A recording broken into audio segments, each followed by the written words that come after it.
आशा की लाडली थी, तो वहीं कोमल की छोटी भाभी काव्या कोमल को जरा भी पसंद नहीं करती थी और हर समय अपनी जिठानी को कोमल के खिलाफ भड़काने में लगी रहती। ऐसे ही एक दिन कोमल नताशा से कहती है, भाभी मेरे लिए पास्ता बना दो ना। आज मैं ऑफिस में पास्ता लेकर जाऊंगी और मेरे ऑफिस के कलीग्स भी ना आपके हाथ की पास्ता की बहुत तारीफ करते हैं। क्या अभी पास्ता बनाऊं? अरे पर मैंने तो तुम्हारा लंच भी पैक कर दिया। एक काम करो, तुम आज आलू के पराठे ले जाओ, मैं कल तुम्हारे लिए पास्ता बना दूंगी। प्लीज़ भाभी प्लीज़ बना दो ना। वैसे भी ना आज मैं ऑफिस थोड़ा लेट जाऊंगी और मैंने तो कह भी दिया है कि मैं आज आपके हाथ के बने पास्ता लेकर ही आऊंगी ऑफिस। अरे पर खाना बन चुका है, लंच भी तैयार है, अब ऐसे में पास्ता, अगर माँ जी ने पास्ता देखा ना तो बहुत नाराज़ हो जाएंगी। नताशा दुविधा में पड़ जाती है। उसे समझ में नहीं आता कि वो क्या करे। एक तरफ उसकी प्यारी ननद की डिमांड थी तो दूसरी तरफ अपनी सास की नाराज़गी। पर फिर भी नताशा अपनी सास की फिक्र ना करके अपनी ननद के लिए पास्ता बनाने लगती है। तभी वहाँ काव्या आ जाती है और अपनी जेठानी को पास्ता बनाता देखकर कहती है, दीदी आपने तो सबके लिए नाश्ता बना दिया था और लंच भी पैक कर दिया था, तो फिर ये पास्ता किसके लिए बना रही हैं?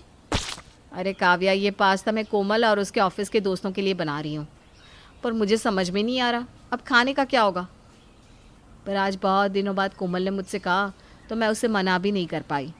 और कैसे मना कर दूँ, तुम जानती हो ना मैं उसे कितना प्यार करती हूँ।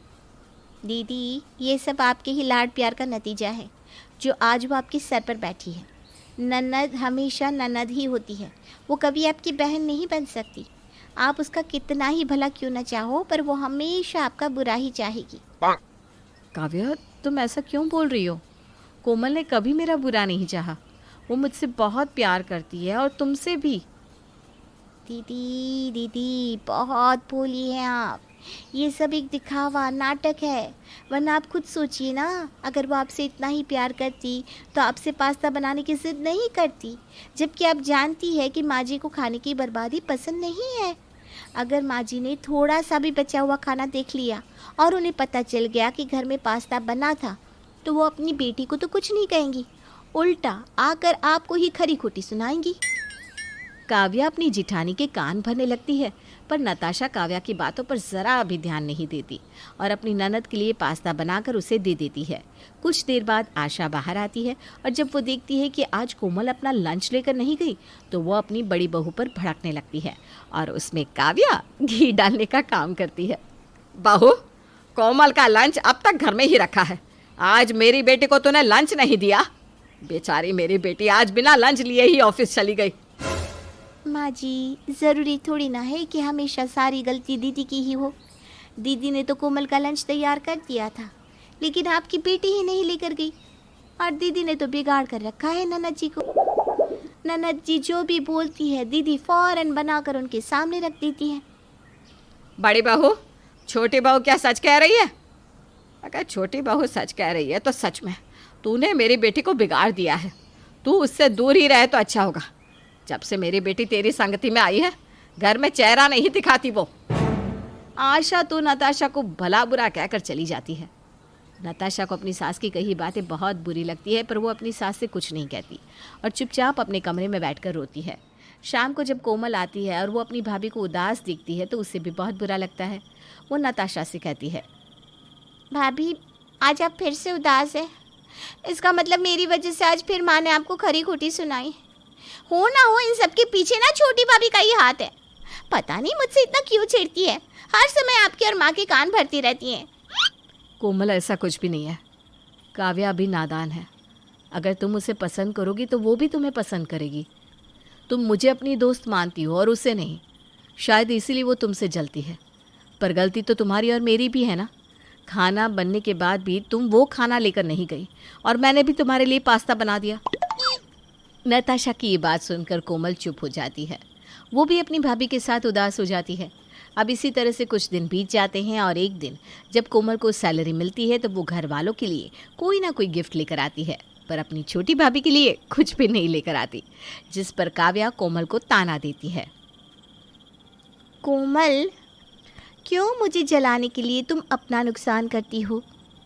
मैं तो बहुत अच्छे से जानती हूँ तुम घर में सबके लिए तोहफे लेकर आई और मेरे लिए लेकर नहीं आई। भाभी आप तो बहुत समझदार हो, पर कभी कभी ज़्यादा समझदारी ना काम नहीं आती, इसीलिए आज आपके लिए कोई तोहफा लेकर नहीं आई। अरे तुम दोनों फिर आपस में लड़ने लगे। काव्या, तुम्हें अपनी पसंद का तोहफा चाहिए ना, तुम कोमल के साथ जाकर ले आओ। क्यों कोमल, सही कहा ना मैंने? तुम भी तो यही चाहती हो ना कि तुम्हारी छोटी भाभी भी अपनी पसंद की चीज़ ले। रहने दीजिए ना दीदी, क्यों अपनी प्यारी ननद की गलतियों को छुपाने की कोशिश कर रही हैं आप? देख रही है ना माँ जी, किस तरह से जेठानी जी अपने प्यार में ननद जी को बिगाड़ रही हैं। और जेठानी जी मेरी एक बात याद रखना, एक दिन ननद जी आपको दिखाई देंगी कि वो आपकी ननद ही हैं। छोटे बहू, हर समय मेरी बेटी के बारे में बुरा कहना तुझे अच्छा लगता है क्या?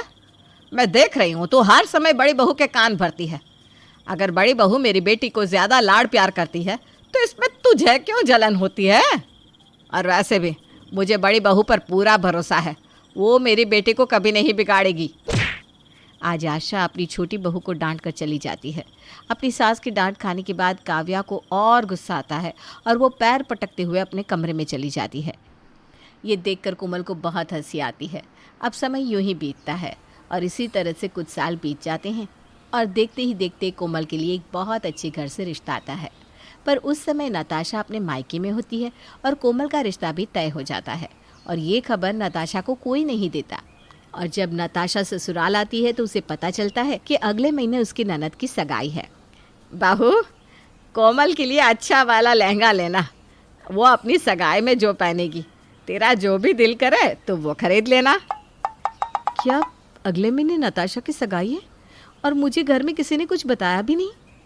दीदी हम तो आपको कब का बता चुके होते, पर कोमल ने ही कहा कि वो अपने मुंह से आपको ये खुशखबरी देगी। वैसे ये कोमल ने आपको इतनी बड़ी बात नहीं बताई? हाँ, लुटाओ अपना प्यार अपनी ननद पर। मैं ना कहा करती थी कि ननद आखिर ननद ही होती है। काव्या एक बार फिर नताशा को भड़काने की कोशिश करती है और वहाँ से चली जाती है।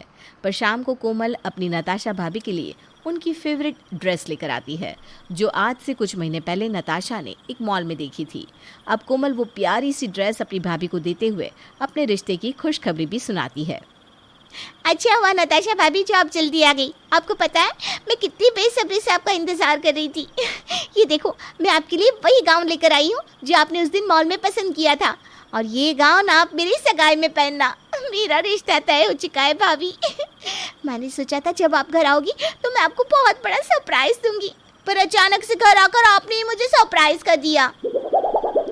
कोमल का सरप्राइज देखकर नताशा के मन में उठ रहे सभी सवाल पूरी तरह से खत्म हो जाते हैं और काव्या की चाल उसी पर उल्टी पड़ जाती है और वो चाह कर भी अपनी ननद और भाभी के प्यार को खत्म नहीं कर पाती।